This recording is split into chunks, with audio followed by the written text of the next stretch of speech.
Bonsoir à tous, merci de suivre NCI. Voici les titres. Alassane Ouattara ne va pas briguer un nouveau mandat présidentiel. Il a annoncé sa décision ce jeudi devant les représentants de la nation à Yamoussoukro. Il met ainsi un terme au débat sur un éventuel troisième mandat. Tout ce qu'il faut savoir sur cette annonce dans ce journal. Cette décision de ne pas se présenter à la prochaine présidentielle est unanimement saluée et approuvée par l'ensemble des personnes que nous avons interrogées ce jeudi. Vous les entendrez également dans ce journal. Et puis dans le reste de l'actualité à l'étranger, l'Afrique du Sud enregistre un premier cas du nouveau coronavirus. Il s'agit d'un homme de 38 ans qui s'était récemment rendu en Italie. Il a annoncé ce jeudi qu'il ne briguera pas de nouveau mandat à l'occasion de la prochaine présidentielle ivoirienne d'octobre 2020. Le président Alassane Ouattara l'a annoncé solennellement ce jeudi à Yamoussoukro en réaffirmant son souhait de transférer le pouvoir à une jeune génération. Annonce faite lors de son adresse sur l'état de la nation devant les parlementaires du Sénat et de l'Assemblée nationale réunis en congrès extraordinaire à Yamoussoukro. Le point de notre envoyé spécial à Yamoussoukro, Thié Médanger. Sa position était attendue. Elle est désormais connue. Ce jeudi, devant le congrès réunissant les deux chambres du Parlement, le chef de l'exécutif ivoirien a surpris plus d'un compatriote. Je voudrais vous annoncer solennellement que j'ai décidé de ne pas être candidat à l'élection présidentielle.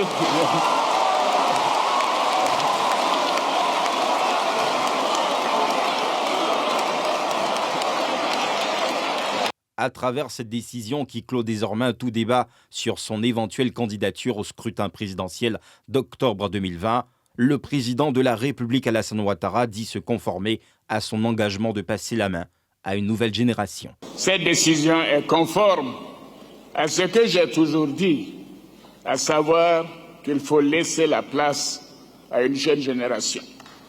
Oui. Une jeune génération en qui nous devons faire confiance. Des jeunes Ivoiriens honnêtes, compétents et expérimentés qui ont appris à nos côtés comme nous l'avons fait aux côtés du père de la nation, le président Félix Houphouët-Boigny. Pendant les deux mandats à lui confiés par les Ivoiriens, Alassane Ouattara assure avoir donné le meilleur de lui-même. Cet activisme en faveur du développement de la Côte d'Ivoire a produit des résultats significatifs dont de grands points sont ici mis en exergue. Aujourd'hui, grâce à nos efforts, près de 80% des populations ont accès à l'eau potable dans nos villes et dans nos villages contre 55% en 2011. Pour l'électricité, tous les villages de plus de 500 habitants seront électrifiés d'ici la fin de cette année 2020. Le taux de couverture qui était de 69% en 2019 sera de 80% en 2020, contre 33% en 2011. En 2010, j'avais pris l'engagement de procéder à la réhabilitation de 30 000 kilomètres de routes. Ce sont 40 000 kilomètres de routes et des pistes rurales qui ont été réhabilitées en 8 ans. De plus, nous avons construit 22 ponts, bitumés 545 km de routes neuves interurbaines, 115 km d'autoroutes et 245 km de voiries. Le congrès des deux chambres du Parlement bicaméral ivoirien est une première en Côte d'Ivoire, comme relevé dans l'adresse des deux présidents Amadou Soumaoro et Jeannot Ahoussou-Kouadio. À l'ouverture de la session, le Congrès se veut l'instance qui réunit l'ensemble de la représentation du peuple dans toute sa diversité, toute chose qui s'inscrit dans la vision du vivre ensemble prônée par Alassane Ouattara. Alassane Ouattara, 78 ans, a été élu en 2010 et réélu en 2015. Il a donc décidé de s'en arrêter là, au sein de la classe politique ivoirienne. Que l'on soit de l'opposition ou du parti au pouvoir, tous saluent la maturité politique du chef de l'État. Je dois reconnaître que ça a été un grand moment, un grand discours, pas dans la durée, mais dans le contenu. avec deux grosses annonces. La première annonce importante, c'est le respect de l'engagement que le chef d'État a pris de ne pas se représenter à une nouvelle élection en octobre 2020. Il vient de le confirmer officiellement et solennellement. Et il faut savoir saluer cela comme un acte fort. Le président Alassane Ouattara a été le condensé de nos joies, de nos peines. Et à ce moment précis, je pense à tous ces jeunes, toutes ces femmes, tous ceux qui, dans le silence parfois, ont donné de leur vie. Parce qu'il est pour nous l'espoir, l'espérance. Et il a donné de lui-même. Et aujourd'hui, on doit accepter qu'il s'en aille. Je voudrais non seulement saluer sa grandeur, saluer l'homme, saluer ce grand homme. L'une de nos équipes a aussi parcouru les rues de la capitale économique ivoirienne en vue de recueillir l'avis des Ivoiriens sur ce retrait annoncé du président Ouattara de la prochaine présidentielle et surtout de vouloir transférer le pouvoir à une nouvelle génération. Ils sont au micro de Yeli Traoré. Le président Alassane Ouattara a créé la surprise ce jeudi en annonçant qu'il ne se présenterait pas à l'élection présidentielle en octobre 2020.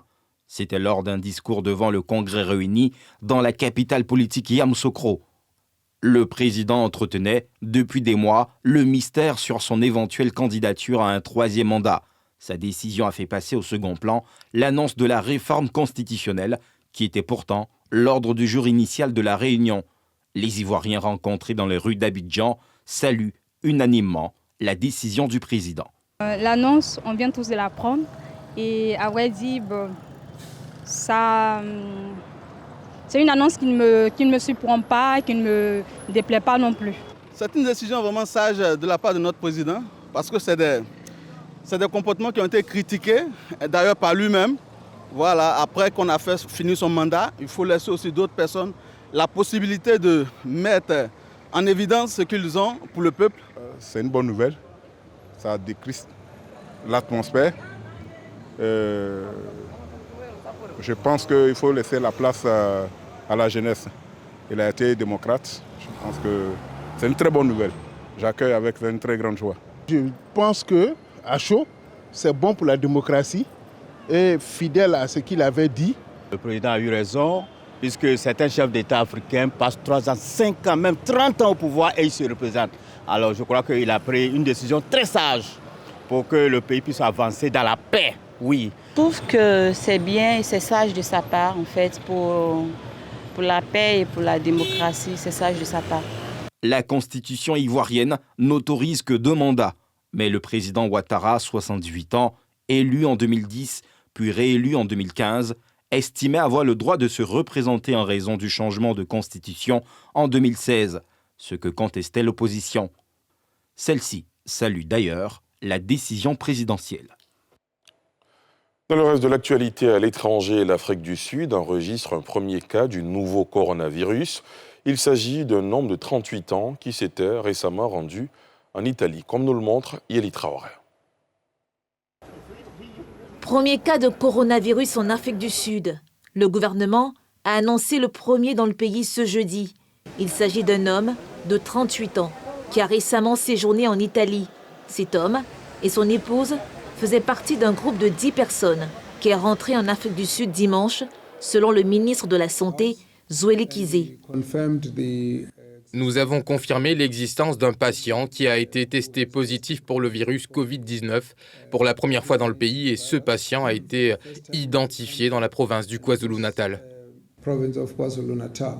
Avant l'annonce de ce premier cas local, seuls 2 citoyens sud-africains, membres d'équipage du navire de croisière placés en quarantaine au Japon, ont été contaminés par le coronavirus. Ils sont désormais considérés comme guéris et doivent rentrer prochainement en Afrique du Sud. L'Arabie Saoudite a suspendu hier temporairement la Omara, le petit pèlerinage musulman, une mesure inédite destinée à prévenir la propagation du nouveau coronavirus. Cette décision concerne les citoyens saoudiens et les résidents étrangers et vise à assurer la sécurité des foules, selon l'agence officielle ajoutée SPA, citant une source du ministère de l'Intérieur.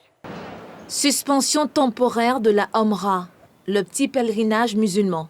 Les autorités saoudiennes ont fait cette annonce lors d'une réunion des ministres des Affaires étrangères de la Ligue arabe au Caire.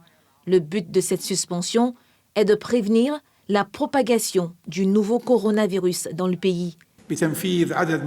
Nous avons confirmé l'existence d'un patient qui a été testé positif pour le virus Covid-19 pour la première fois dans le pays et ce patient a été identifié dans la province du KwaZulu-Natal.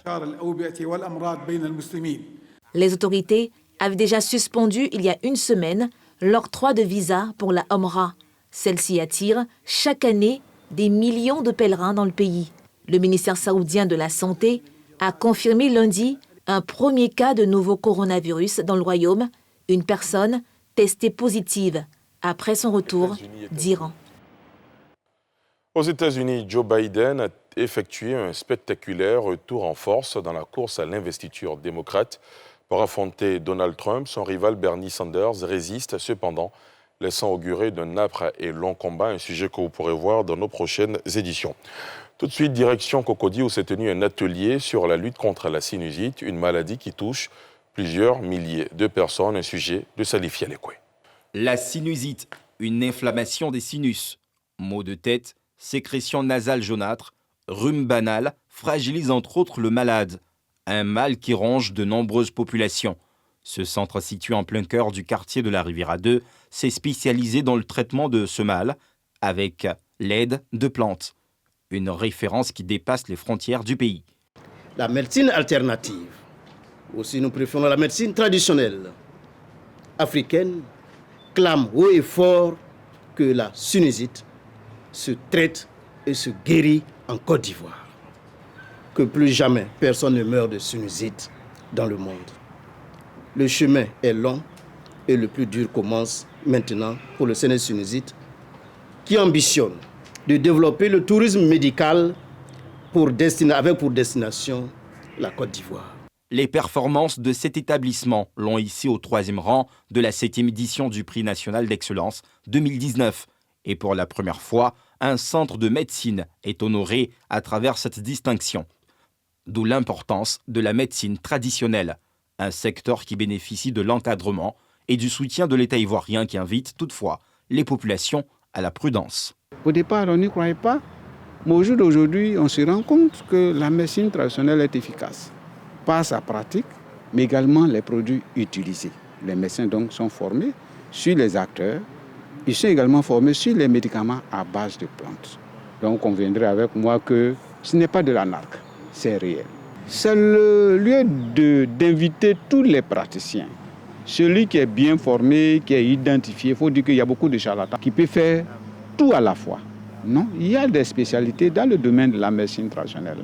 Depuis 1978, l'Organisation mondiale de la santé a demandé que la médecine traditionnelle soit intégrée dans les soins de santé primaires des pays comme spécialité alternative.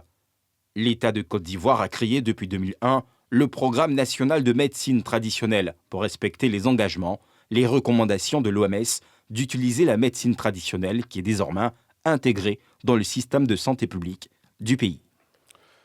Les syndicats des enseignants du supérieur réunis au sein de la plateforme des organisations syndicales du milieu ont déposé un préavis de grève qui prend effet à compter du 21 avril prochain. À un mois de ce débrayage, ils appellent le gouvernement à ouvrir la discussion autour de leurs revendications à l'effet d'éviter de fermer les universités et grandes écoles publiques du pays. Un sujet de Thiémé Danger. La POSEXI, plateforme des organisations des syndicats des enseignants et des chercheurs de Côte d'Ivoire, met la pression sur le gouvernement avec son mot d'ordre de grève le 21 avril prochain. À un mois de ce débrayage, pour faire aboutir ses revendications, le directoire a confié, mardi 3 mars 2020, avoir déposé le préavis de grève. À partir du 21 avril, 22 avril et 23 avril, nous allons donc faire une grève d'avertissement. Jusque-là, nos tentatives de discuter avec les autorités restent vaines. À plus d'un mois de l'entrée en vigueur de son mot d'ordre de grève, Dr Oumar Yeo et ses camarades privilégient la négociation. Aussi, appelle-t-il, le gouvernement à les suivre dans cette voie pour éviter tout arrêt des cours. C'est parce que nous recherchons le dialogue et non la confrontation que vous voyez qu'on a avancé le préavis jusqu'en avril. Nous espérons et nous lançons l'appel encore aux autorités. Il ne faut pas attendre que l'école s'embrase avant de chercher à initier des discussions sous pression. Le directoire s'est par ailleurs désolidarisé du mot d'ordre de grève lancé par un autre syndicat du milieu, à savoir la Sénèque. Pour la Prosexy, il faut sortir des mouvements solitaires et isolés. La Prosexy ne va soutenir aucun acte isolé. Nous ne voulons plus être dans le syndicalisme solitaire. Nous prônons un syndicalisme solidaire, concerté et collectif. Dans sa déclaration, les syndicats du supérieur se sont montrés solidaires de leurs camarades de l'éducation nationale privés de salaire pour fait de grève. La coalition a plaidé pour le reversement des salaires des grévistes. Et c'est ici que prend fin ce journal préparé par l'ensemble de la rédaction et réalisé par François Osomou et Moussa Doumbia. Merci de l'avoir suivi. Dans un instant, la météo avec Maïmouna Ebrard. Moi, je vous donne rendez-vous demain, 19h50, pour un autre numéro de NCI News. Excellente soirée.